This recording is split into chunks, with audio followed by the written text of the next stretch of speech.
yëglekaay yi li ñu xëyee tey ci alxames Chérif lañ ci àndal Chérif ñu dooree ko ak l'observateur. l'observateur ñëw ci wàllu politique ak élection législative fanweeri fan ak benn ci weeru juillet bi ñu dëgmal président Macky Sall kon engagé na bataille bi bu nu sukkandikoo ci suñu naataangoo yi tey jii kon. convoqué na réunion ngir ñëm yónni woon ci département yi 46 départements yi ñu indil ko yooyu rapport muy 46 rapport yoo xamante ne ngoon secrétariat exécutif national bu alliance pour la république kon moom Macky Sall mi jiite parti bi kon dina ci basé wu ngir rek kon def liggéey bi et puis jublu ci li nga xamante ni moom mooy yooyee investir jamono jooju l'observateur seeq waxtaan ak professeur Cheikh Ibrahima Niang moom socio anthropologue la ñëwaat kon ci jafe-jafe yi nga xamante ni nemmeeku nañ ko ci wàllu wér-gu-yaram rawatina mbiram astu soxna moom jàpp nañ ne rek comme ñun gaawtew mbir yi boo saagandoolu daal li naan bouc émissaire am na ñoo xam dañ koy jiiñ rek ngir mbubboo ko teel a tàggoog dossier bi tribunal bi nag démb kon dàq na mbir mi nga xamante ne mooy àtte boobu juróom-benn fan ci weeru mai bi ñu dëgmal ñu ñëwaat ci wàllu politique ba léegi gis nga ko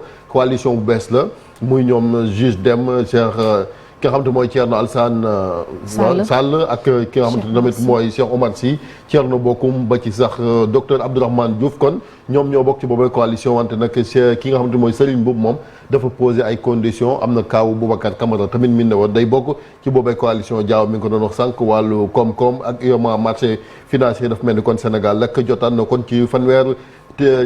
330 milliards de francs CFA yoo xamante kon ci wàllu sukuk la kon ci mbiram patrimoine bâti rawatina kon sphère ministère yi nga xam ne moo nekk fu ci lu mel budget bi dina yokk également ci 73 milliards ci jamono jooju combat contre Ama Baldé Modou Lo ngi nii kon rek am na beneen dérogation ngi rek dem faju ji dina ñëwaat ci kay Ramadan ak tamit yéen kaay bi lim ci wax. ñu jàll ci le quotidien. muy sukku koor da ko daal di tuddee 330 milliards di ñetti téeméer ak fanweer ci ay milliards yoo xamante ni kon levée de fonds yoo xamante dina mën a tax rek Sénégal mu daal di jëndaat kon sphère ministérielle nekk ca Diamniadio et puis tamit investir ci li nga xamante ni mooy port bu Ndayane ak tamit autoroute à péage bu ñu sukkandiku ci journal président Macky Sall gis nga ko rek situation socio-économique mi ngi seer de mai noonu la ko daal di tuddee weeru mai mi ñu jëm. dinañ ci ñëwaat ak li nga xamante ni mooy registre national unique beeg travailleurs yi lim leen di neexee et tamit lutte contre trafic d'êtres humains lu toll kon ci fukki xale yoo xamante ni jëlee nañ leen ca mine ya renvoyé nañ procès bi nga xamante ni mooy procès sage-femme mi jëm ci faatu Astou Sokhna ca Louga. quotidien national Chérif Le Soleil. cash transfert exceptionnel maanaam daal état bi daal jël na lu toll kon ci ñeent fukki ak ñetti milliards yi francs CFA yoo xam ne nar koo séddalee 542 956 ménages di ñi nga xamante ni seen loxo jotul seen ginnaaw te ñuy jot ci bourse familiale yi enveloppe bi nag kon gis nga ko rek ñi nekk ci registre national unique boobu lañ koy daal di jox opération bi dinañ ko lancé fukki fan ci weeru mai bi ñu dëgmal ci benn cérémonie boo xamante ni moom président Macky Sall ji boppam moom moo koy jiite bu nu sukkandikoo ci yéenekaay bii di Le Soleil danañ yaatalaat yeneen ni mais lii foog ñu taxaw ci ma nga xewee ca parc ba ca ànd sorewut dara suñu yéen naataangoo yu Soleil yi benn infirmière boo xamante dafa wannoon lor ci juróom benn weer la tolloon gis nga ko benn collègue moo ko fa làpp yu métti muy loo xamante ni kon ñaari infirmière la soxal nekk fële ca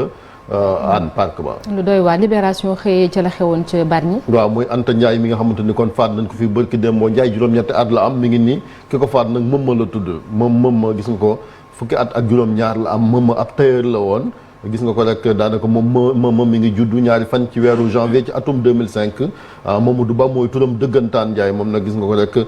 mi ngi doon waxtaan kon ci teewaayu soxna si nga xamante ne mooy tee mbuub moom mbuub mi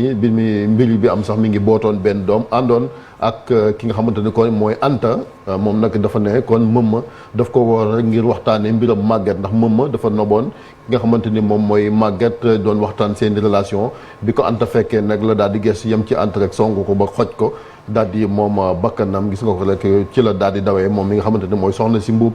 ngir rek lii bañ a am police nag gis nga ko mbaxane mi nga xamante ni moom la gone gi soloon kon te mbuub bootoon ko mbaxana moom daal moo tax ñu daal di tracé mbir yi ba daal di jàpp sëñ Mëmma mi nga xam daal def na lu ñaaw fële nga xamante ni mooy ca baat bi ñu ñëwaat ci lii violence ci wàllu école yi ba léegi ca Karang mooy vidéo ba nga xamante ni démb ba léegi ñu ngi koy gis ci réseaux sociaux yi Ibrahima Diaby kon moom ak xaritam bi di Baara Gaye ñoom tamit yóbbu nañ leen ca kaso bi ndax rek gis nga ko moom Baara mii moo doon filmé yu ni mel ndax ki nga xamante ni rek mooy seen camarade boobu ba mu génn ñu daal di koy def lu ni mel xam naa dinañ ci ñëwaat gën koo yaatal sànq ak actu commenté bi incha allah ñu dem ci tribune ñëw rek ci li nga xamante ne mooy sukuk ba président Macky Sall kon ramassé na lu toll ci 330 milliards de francs CFA sphère ministère bu Diamniadio bi kon rek ngir daal di koy moomal seen bopp bu du sukkandikoo ba léegi ci journal bi tribune Yewwi au bord de l'implosion ak tamit wàllu investiture yi 4 sages-femmes yi seen procès bi dàq nañ ko ba juróom juróom-benni fan ci weeru mai.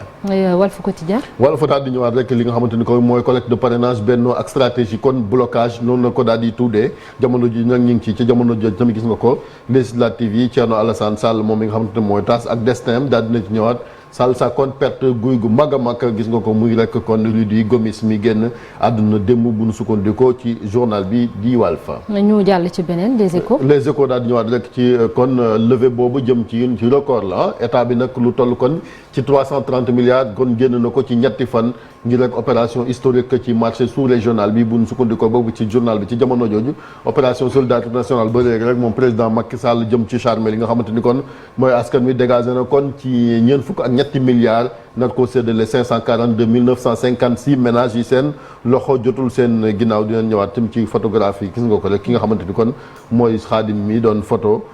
soxna soo xamante doon jaay boppam di ko ci chantage ba finalement sax mu def ko objet sexuel. ñu jàll ci bés bi le jour. Ramadan koor gaa ngi waaj a jeex ak fête du travail dafa mel ni daal kon Korité gi moo nëbbu. fête du travail 1er mai dimanche la wante liggéeykat yi talun ko dañuy dem lijjanti ji dara war luñ mën a Korité xam naa doon koo dàq sax moo tax gis nga ko d'habitude 1er mai le président doon jot cahier de doléance yóbbu nañ ko kon ba ñetti fan ci weeru mai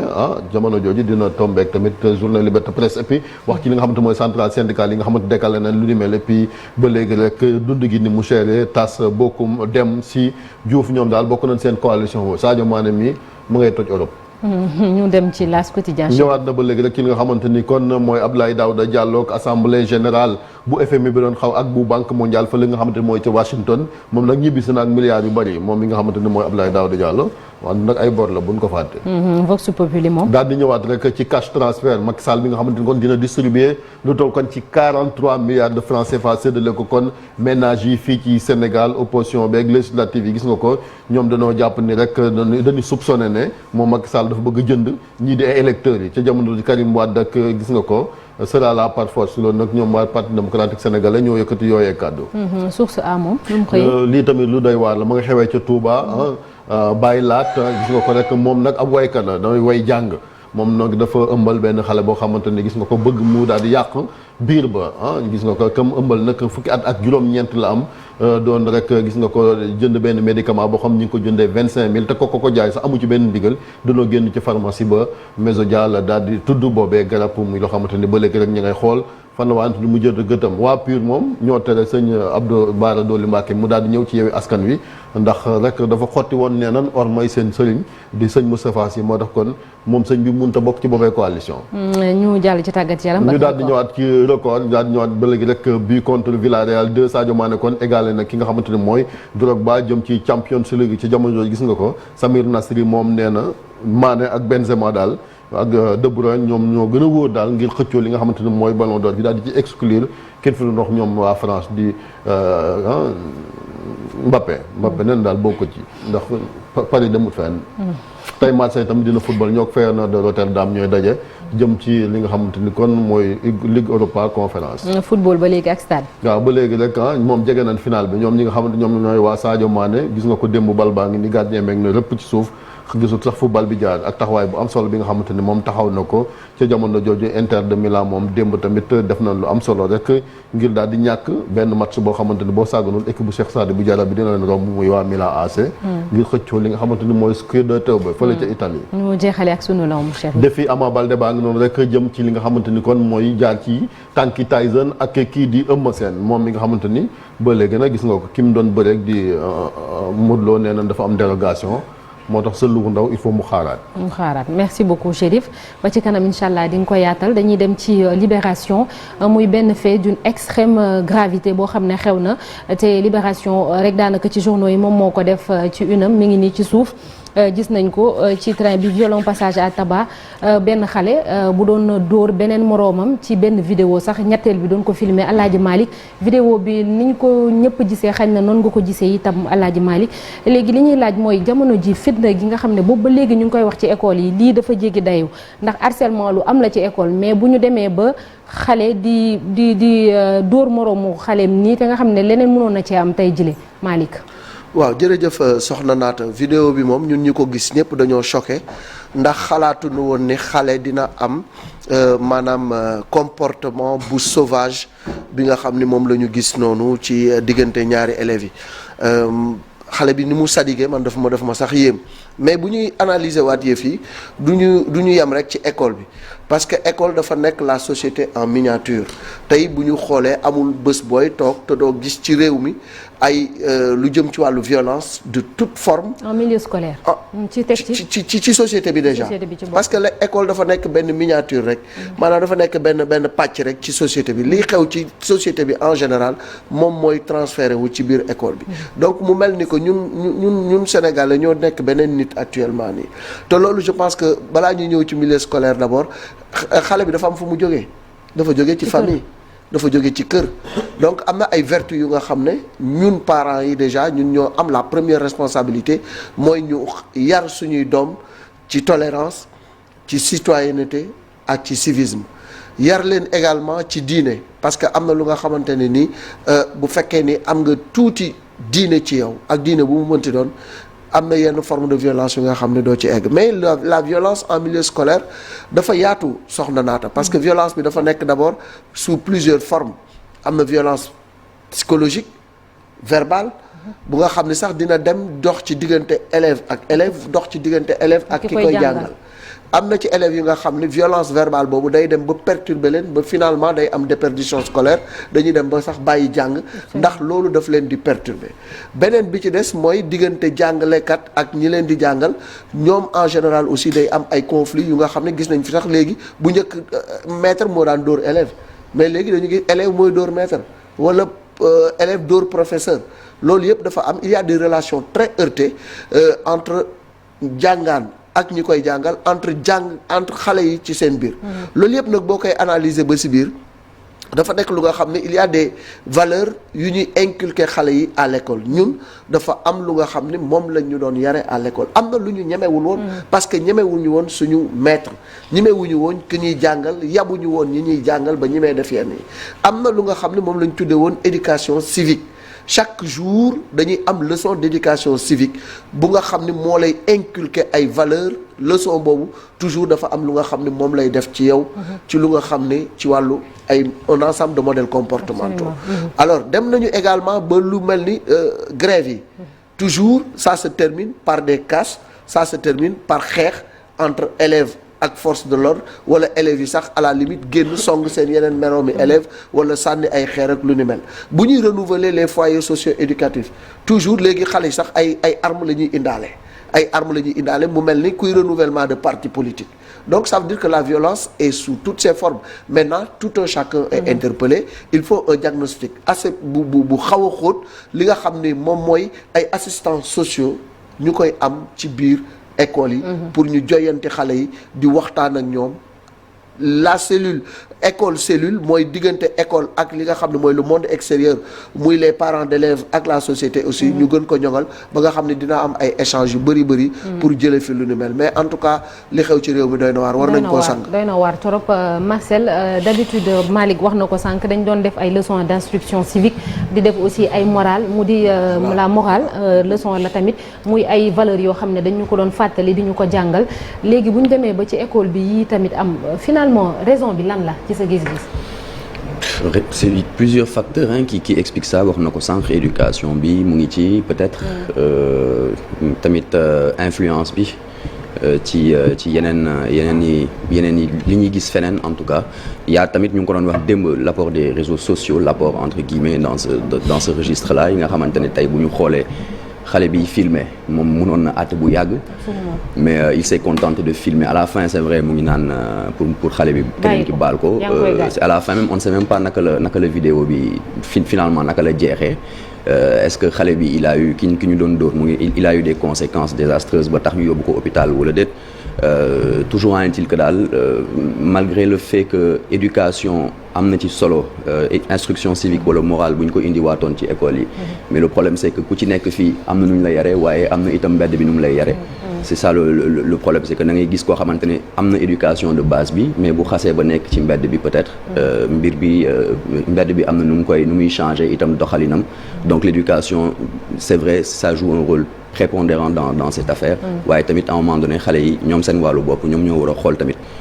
naka la ñuy def ba réseaux sociaux yi tamit li nga xamante ne moom mooy jumtukaay yu bees yi. ñu xam naka lañ koy utiliser. on a tous été confrontés à ce genre de situation. Peut-être pas jusqu'à ce niveau-là ñun ñëpp nekk nañ ay élèves peut-être ay di nangu sa mburu la ay genre yooyu ay bu ñu wàccee ñu naan la waa du yow yaa ma doon def nii wala genre yooyu voilà quoi mais pas à ce niveau de violence quand même. xam na ne instant bi ñu ngi koy filmer mu ngi bëgg d'accord am na ay élèves jamonoy xale dañ doon joxante rendez-vous. oui moom laay wax mais ce qui s'est passé c'est la même scène mais pas à ce niveau de violence quand même parce que vidéo bi boo koy xool c'était vraiment voilà quoi des coups yoo xamante ne yow mi koy seetaan sax sa yaram dafay daw et puis Chérif isolé la bu njëkk bu ñu daan xeex ñun day am ay spectateurs dañ naa dem ruxu ñu bu demee ba nar a jéggi day mais rek ci bees muy li ñu koy filmé mais Chérif beneen mbir tamit am na parce que ñu ngi gis ni ci affaire bii nii dafa am ñu ci doon def médiation maanaam masla loolu tamit nekk na loo xamante ni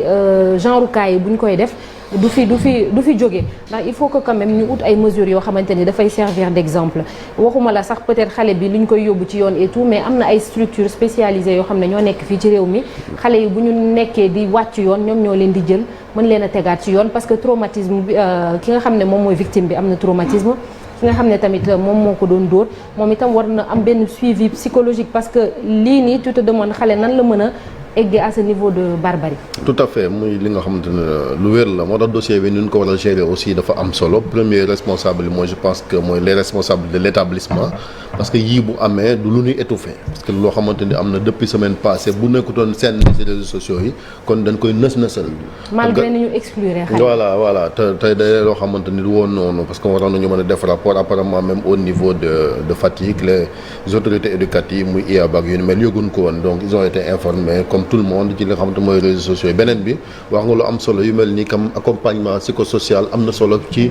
ñoom ñëpp rawatina ki nga xamante ne mooy victime bi kamar sur le plan médical ñu dimbale ko xool ba xam dara jotu ko dasa ci amul benn intégrité ci wàllu physique am loo xamante ni ko laal nañ ko beneen bi mooy wax nga ko il faut ay psychologues yoo xamante ni dinañ ko taxaw parce que même bu wéree est-ce que kii dina mën a delluwaat ci école bi parce que il se sent humilié déjà parce que toroxal nañ ko et cetera dina am kersa parce que ñun ñëpp jaar nañ ci gone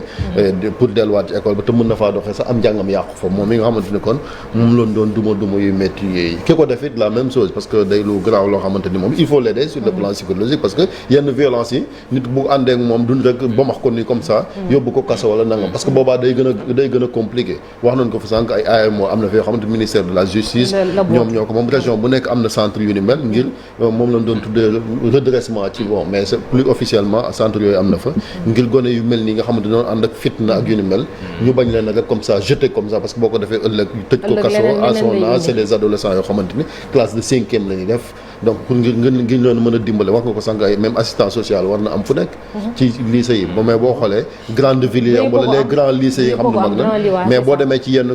diwaan yi amuñ fa collège yu ndaw yeeg yu ni mel jeune est-ce que Karang am na fa loolu te même c'est quelque chose boo xamante ni je pense qu'il faut ñu xoolaat ko ñu waa rek parce que COSYDEP dañ ci defoon liggéey bu am solo Marcel mi semaine passée def nañ ci un jour une actu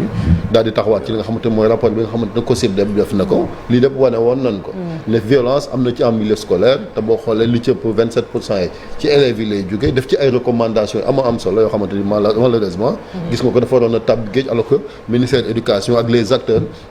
waroon nañ ci taxaw parce que gisoon nañ lii mi ngi nuy daaw fële ca Kébémer am na ko am élève ba fa xoj benn professeur ba xaw tuuti mu muraay ko fële ca Sànge aussi enseignant boo xamante ne non surveillant la boo xam ne ab élève da ko xaañ ba deret yi loolu aussi circulé woon na ci li nga xam ne mooy sinon dinañ dem ba école bi aussi ñu transformé ko comme li xew rek nit ñi reen donc il faut que acteurs yi aussi taxawaat xool naka lañ dem ba ban école lañ bëgg ñu daal ci parce que su ko ne sinon fiir de violence bi day continuer te bu demee ba ci physique day gën a garaaw je pense que Chérif wax na ko dama xamul ndax Sénégal est-ce que am nañu